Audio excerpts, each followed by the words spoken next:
En el día de la fecha vamos a dar comienzo a una nueva serie, la cual he titulado Lluvia Tardía. La Biblia nos enseña que debemos orar para que el Señor derrame su lluvia tardía sobre nosotros. Aunque Él lo ha prometido en su palabra, debemos orar para que esta promesa se haga realidad. Por medio de la oración estamos proclamando esta promesa y dicha proclamación se hace efectiva también por medio del canto. Por tal razón, acabamos de entonar la canción Deja caer la lluvia, la cual es una declaración del deseo en nuestro corazón y a la vez un clamor para que esta promesa divina se haga realidad en nuestras vidas. Nuestra oración es la expresión de nuestra fe. Cuando oramos, el Señor ve nuestra fe. La fe no es una mera esperanza con un cierto dejo de inseguridad, como si fuera un equivalente de probabilidad, la cual puede llegar a cumplirse o no, sino que, por el contrario, la fe es algo activo. El Señor se alegra cuando reclamamos sus promesas, porque eso demuestra que creemos en ellas. Esta nueva serie es netamente profética y estoy convencido que es el momento exacto para hablar de este tema. En la tierra de Israel hay dos tipos de lluvias, a saber, la temprana y la tardía. La lluvia temprana tiene lugar entre los meses de octubre y noviembre, y estas sirven para humedecer el suelo y prepararlo para la siembra. En mi última visita a Israel, en el mes de noviembre del año pasado, tuve la oportunidad de experimentarla. El idioma hebreo utiliza los términos yoré para denominar la lluvia de otoño o lluvia temprana y malkosh para la lluvia de primavera o lluvia tardía. Ver Deuteronomio 11:14. Esto quiere decir que abarca un periodo de tiempo y no es una lluvia que cae una sola vez o en un momento determinado y nada más. La lluvia temprana, yoré, es muy apreciada en la tierra de Israel, pues es la que humedece la tierra árida y seca y prepara la campiña para la siembra. La lluvia tardía o de primavera, malkosh, cae en Israel durante los meses de marzo y abril y ayuda a obtener una cosecha perfecta. Cualquiera sabe que no es algo bueno que llueva todo el año o que haya nieve todo el año, ¿verdad? Es bueno que haya nieve y lluvia, pero en determinadas medidas y estaciones, para que luego vuelva a aparecer el sol, ¿cierto? Si lloviera constantemente todo el tiempo, la tierra se estropearía y se echaría a perder la cosecha. Por eso es bueno que la lluvia caiga en periodos o estaciones determinadas y es muy apreciada por los agricultores. Todo esto tiene que ver con lo que sucede en lo natural. La Biblia nos dice que toda la creación gime esperando su redención. Ver Romanos 8:22. Dicho de otra manera, la creación o la naturaleza que vemos con nuestros propios ojos nos habla que Jesús está por volver a la tierra otra vez. La Biblia nos sigue diciendo en el mismo capítulo 8 de Romanos, en el versículo 23, y también nosotros, aunque ya tengamos el Espíritu como un anticipo de lo que hemos de recibir, gemimos en nuestro interior mientras esperamos nuestros derechos de hijos y la redención de nuestro cuerpo. Biblia de las Américas. La creación entera espera la redención. La creación misma habla de la salvación y al mismo tiempo de la segunda venida de Cristo. Jesús viene pronto. Maranata. Este debería ser nuestro saludo cada vez que nos encontramos los hijos de Dios para recordarnos a a nosotros mismos que Jesús vendrá pronto a buscarnos. Toda la creación gime esperando que llegue ese momento, y este es uno de los aspectos más asombrosos en la geografía del Medio Oriente, y más específicamente de la tierra de Israel. Hasta el momento de la crucifixión de Jesús, y por un periodo de 4000 años, la tierra de Israel fue una de las más fructíferas de la tierra. Después de la crucifixión de Jesús, cesó el ciclo periódico de lluvia temprana y tardía por un periodo aproximadamente de tiempo de cerca de 1900 años. Cesó el ciclo periódico de lluvia temprana y tardía por un periodo aproximado de tiempo de cerca de 1900 años. Hubo lluvias tempranas muy escasas en la tierra de Israel, mientras que las tardías estuvieron casi completamente ausentes. El periodo de lluvias tardías se volvió a estabilizar entre los años 1901 y 1902.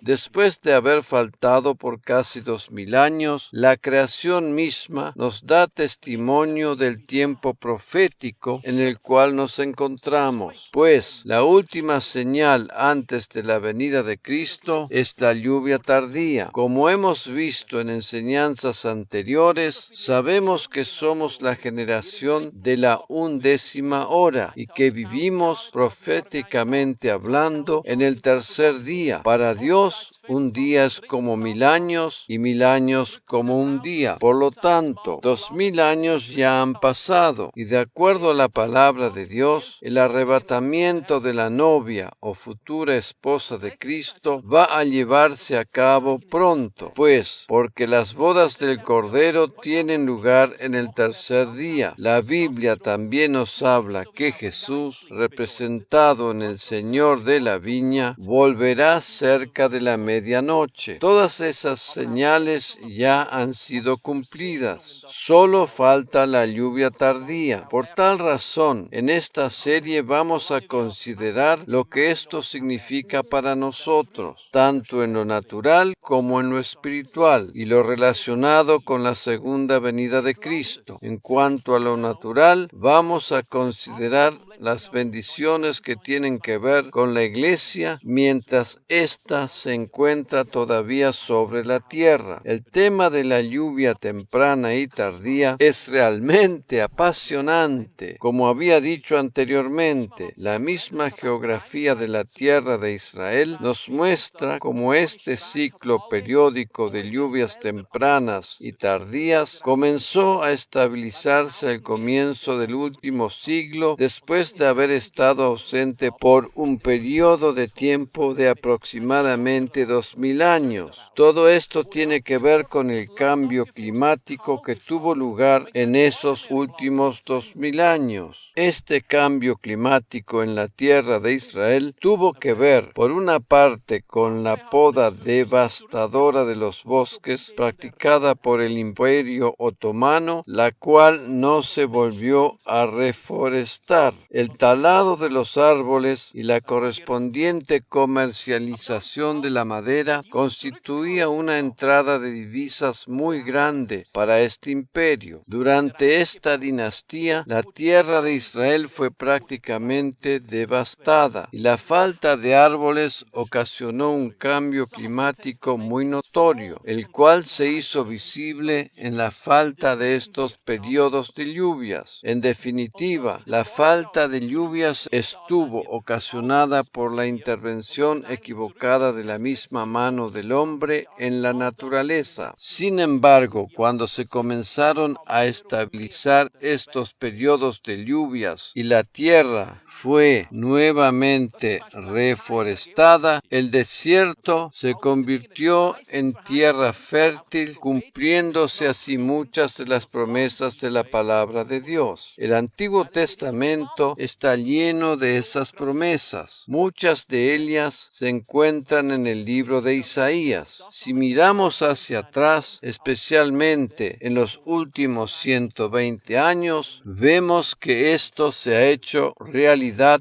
en la tierra de Israel. Esto es una parte de la geopolítica en general, pues todo lo que sucede en la geografía tiene estrecha relación con la política. Por tal razón, es de suma importancia que reconozcamos los tiempos proféticos en los cuales estamos viviendo, ya que el Señor nos desea dirigir como iglesia hacia esos ámbitos donde podemos ejercer una gran influencia positiva por medio del Evangelio de la gracia. Estos ciclos periódicos de lluvia temprana y tardía son un verdadero milagro de la naturaleza, que nos muestran que el Señor viene pronto. Te invito a considerar conmigo un pasaje en el libro de Santiago, capítulo 5, versículos 7 y 8. Este es el único pasaje en el Nuevo Testamento que hace mención a la lluvia temprana y tardía. Allí leemos: por tanto, hermanos, tened paciencia hasta la venida del Señor. ¿Vendrá pronto el Señor? Sí, debemos esperar con paciencia. Claro que sí. Mirad cómo el labrador espera el precioso fruto de la tierra, aguardando con paciencia hasta que reciba la lluvia temprana y la tardía. Esto quiere decir que hasta que el Señor vuelva, los períodos de lluvia temprana y tardía sobre la tierra habrán de suceder simultáneamente, tal como viene ocurriendo en lo natural en la tierra de Israel desde hace aproximadamente unos 2000 años. Naturalmente que este pasaje tiene también una aplicación espiritual. Precisamente en esta serie deseo poner el énfasis en el aspecto espiritual relacionado con la lluvia temprana y tardía. Tened también vosotros paciencia y afirmad vuestros corazones, porque la venida del Señor se acerca. Reina Valera 1960. La última frase de este versículo tiene que ver con el arrebatamiento de la iglesia. El versículo 7 habla de la segunda venida de Cristo, cuando, después de los 7 años de la tribulación, vendrá a establecer su reino a la tierra, mientras que el versículo 8 nos habla de lo que habrá de suceder antes, a saber, el arrebatamiento de los creyentes. Por lo tanto, de acuerdo a este pasaje, la última señal antes de la venida de Cristo tiene que ver con el encuentro simultáneo de estos dos periodos de lluvia. Por eso es que al comienzo de esta enseñanza había dicho que deberíamos pedir al Señor que envíe su lluvia tardía sobre nosotros. Más adelante deseo mostrarte que actualmente nos encontramos precisamente dentro del periodo de tiempo de la lluvia tardía. Repito, la lluvia tardía no indica un acontecimiento puntual en sí mismo, sino nos habla de un periodo de tiempo. La lluvia tardía no indica el momento preciso del arrebatamiento, sino que nos habla del periodo de tiempo antes del mismo. Como dije antes, actualmente nos encontramos dentro de ese periodo de tiempo y lo único que todavía tiene que suceder es que la lluvia temprana se encuentre con la tardía. El aspecto natural de la tierra de Israel, el cual conforma un milagro divino en sí mismo, nos da testimonio que la venida del Señor está a las puertas. El retorno del ciclo periódico de la lluvia tardía sobre el territorio de Israel nos atestigua que el Señor viene pronto. Y esta es la forma en que Dios obra. A menudo sucede algo en el ámbito natural que paralelamente coincide con el ámbito espiritual. Cuando estos ciclos de lluvias retornaron periódicamente a la tierra de Israel a comienzos del 1900, algo importante sucedió en el mundo. El 1 de enero de 1901 tuvo lugar un acontecimiento muy significativo. Cabe recordar que de acuerdo a la numerología hebrea o gematría, cada número tiene un significado especial. En este caso, el número 1 indica comienzo comienzo o principio. El 1 de enero de 1901, en una iglesia de la ciudad de Topeka, capital del estado de Kansas, en Estados Unidos, una joven estudiante llamada Agnes Osman fue llena con el Espíritu Santo y comenzó a hablar en nuevas lenguas. Este hecho marcó el comienzo del movimiento pentecostal. 1901 fue el año en que los periodos de lluvia comenzaron a estabilizarse nuevamente en la tierra de Israel. Aquella pequeña iglesia de la ciudad de Topeka, cuyo pastor era Charles Fox Parham, quedó registrada en los anales de la historia como un lugar de comienzo del movimiento pentecostal, con su señal inicial de hablar en lenguas, el cual en los siglos siguientes se fue extendiendo por el mundo entero. En la actualidad hay más creyentes pentecostales en el mundo que cualquier otra denominación. Creo que es imposible imaginarnos el número de ellos, pues son muchos millones de creyentes que hablan en lenguas en todo el mundo. Desde la ciudad de Topeka se extendió luego a Los Ángeles, al lugar conocido como la iglesia de la calle Azusa, en donde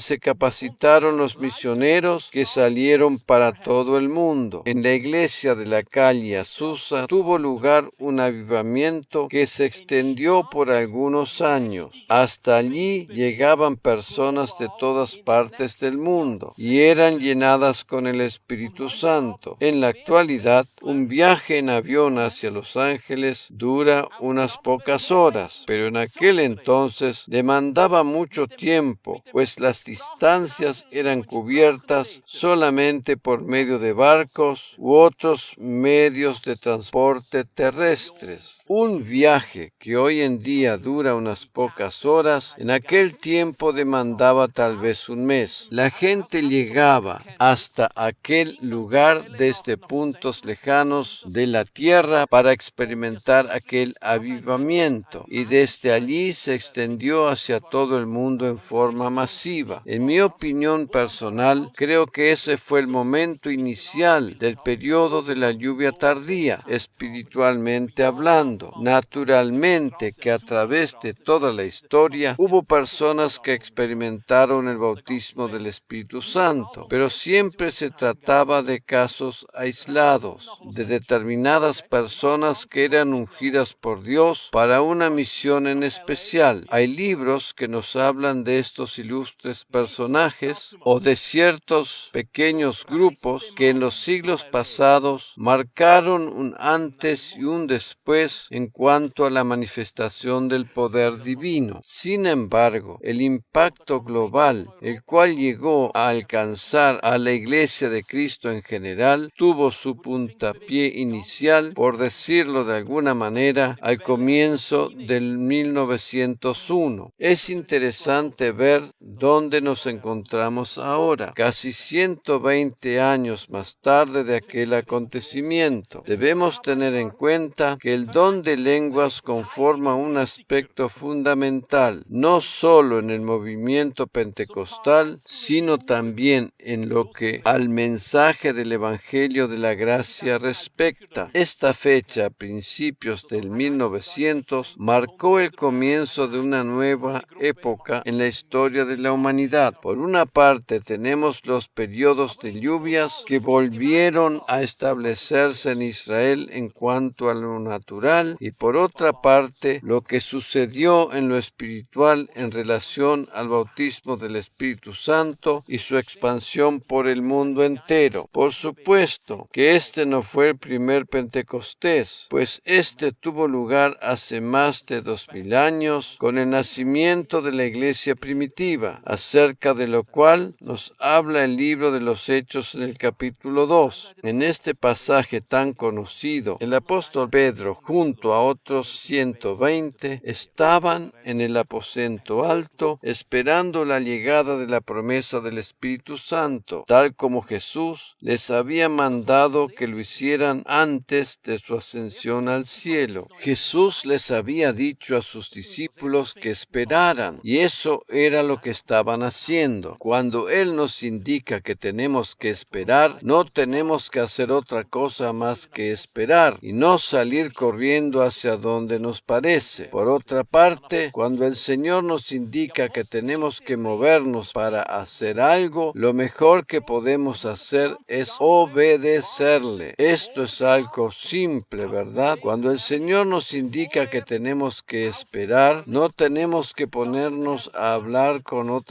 personas porque seguramente ellos habrán de tener otra opinión diferente. Si Dios nos dice que tenemos que esperar, debemos hacer exactamente eso. Pues, después de ese tiempo de espera, seguramente vendrá el momento de marchar. Es de vital importancia que actuemos de acuerdo a los tiempos divinos. Hay una cosa que he aprendido por medio de mi propia experiencia. Cuando estamos al comienzo de nuestra vida cristiana, deseamos ir en todas las direcciones donde se nos presenten oportunidades. Siempre estamos dispuestos a hacer de todo. Eso no es algo malo en sí mismo, pero cuando vamos madurando en el camino cristiano, aprendemos a movernos con más precisión. No tratamos de abarcar todo lo que se nos presenta, sino que actuamos más específicamente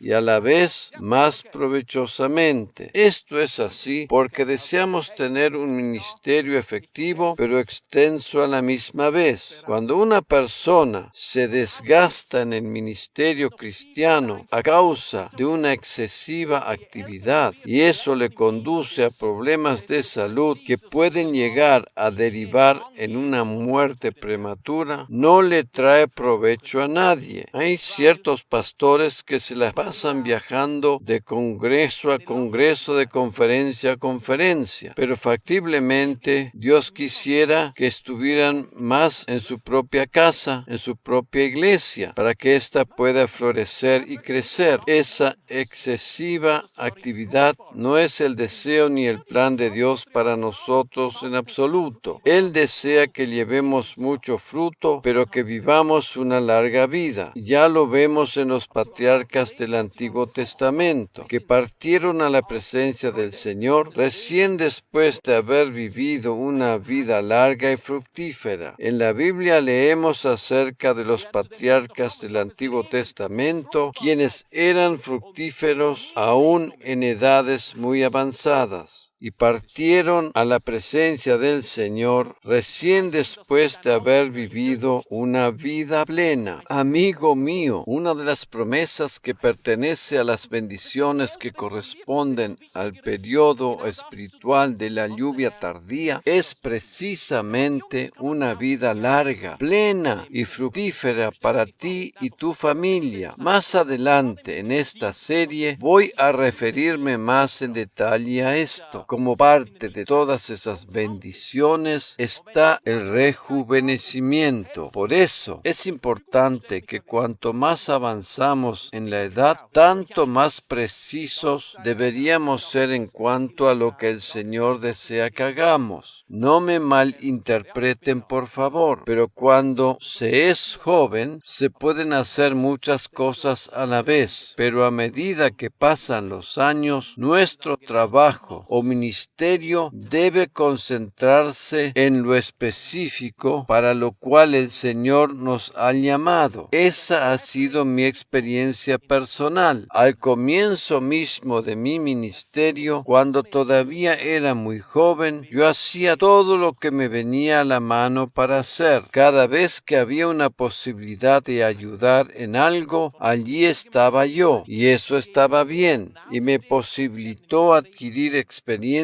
en diferentes ámbitos. Sin embargo, al ir pasando los años y con el correr del tiempo, he aprendido a hacer menos para concentrarme en lo esencial y ser así mucho más efectivo. A decir verdad, somos muchísimo más efectivos cuando hacemos las cosas que Dios desea que hagamos en el tiempo que Él lo desea. El tiempo divino es precisamente este tiempo profético de la lluvia tardía, cuando Él nos dirige a hacer su voluntad con más precisión y exactitud. Después que el Espíritu Santo descendió sobre los 120 que habían estado esperando su llegada en el aposento alto, tal como Jesús se los había ordenado, salieron a las calles de Jerusalén, y Pedro les dijo a los que miraban atónitos todo aquello que sucedía. Les dijo lo siguiente, leemos de la Nueva Versión Internacional. Entonces Pedro con los 11 se puso de pie y dijo a voz en cuello: compatriotas judíos, y todos ustedes que están en Jerusalén, déjenme explicarles lo que sucede. Presten atención a lo que les voy a decir. Estos no están borrachos, como suponen ustedes. Apenas son las 9 de la mañana. En realidad lo que pasa es lo que anunció el profeta Joel. Sucederá que en los últimos días, dice Dios, derramaré mi espíritu sobre todo el género humano. Los hijos y las hijas de ustedes profetizarán, tendrán visiones los jóvenes y sueños los ancianos. En esos días derramaré mi espíritu aún sobre mis siervos y mis siervas, y profetizarán. Pedro se dio cuenta que eso que estaba sucediendo ya había sido profetizado en el Antiguo Testamento, y más exactamente por el profeta Joel. Él citó las mismas palabras que están escritas allí en el capítulo 2, versículos 28 y 29. Después de esto, dice Dios, derramaré mi espíritu sobre todo el género humano. Los hijos y las hijas de ustedes profetizarán, tendrán sueños los ancianos y visiones los jóvenes.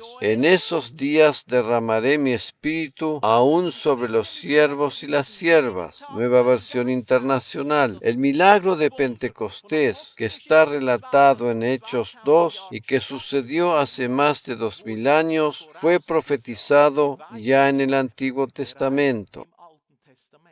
El libro de los Hechos pertenece al Nuevo Testamento, el de Joel al Antiguo Testamento, y entre ambos existe un largo periodo de tiempo. Pedro, quien conocía la Escritura, citó las palabras del profeta Joel. Es interesante notar que el versículo 28 de Joel 2 comienza diciendo: y después de esto, ¿qué es lo que sucedió antes? Para eso vamos a ir al versículo 23 del mismo capítulo, donde leemos lo siguiente: alégrense, hijos de Sión, regocíjense en el Señor su Dios, que a su tiempo les dará las lluvias de otoño, les enviará la lluvia, la de otoño, o sea la temprana, y la de primavera, o sea la tardía, como en tiempos pasados. Nueva Versión Internacional. El versículo 28 de Joel comienza diciendo: después de esto, o sea, después que suceda lo que acabamos de leer. El apóstol Pedro, quien citó las palabras de Joel, confirma que el derramamiento del Espíritu Santo en el día de Pentecostés es esa lluvia temprana que Dios había prometido derramar. Dicho de otra manera, la lluvia temprana cayó el día de Pentecostés, lo cual está relatado en Hechos capítulo 2. La promesa divina va todavía más allá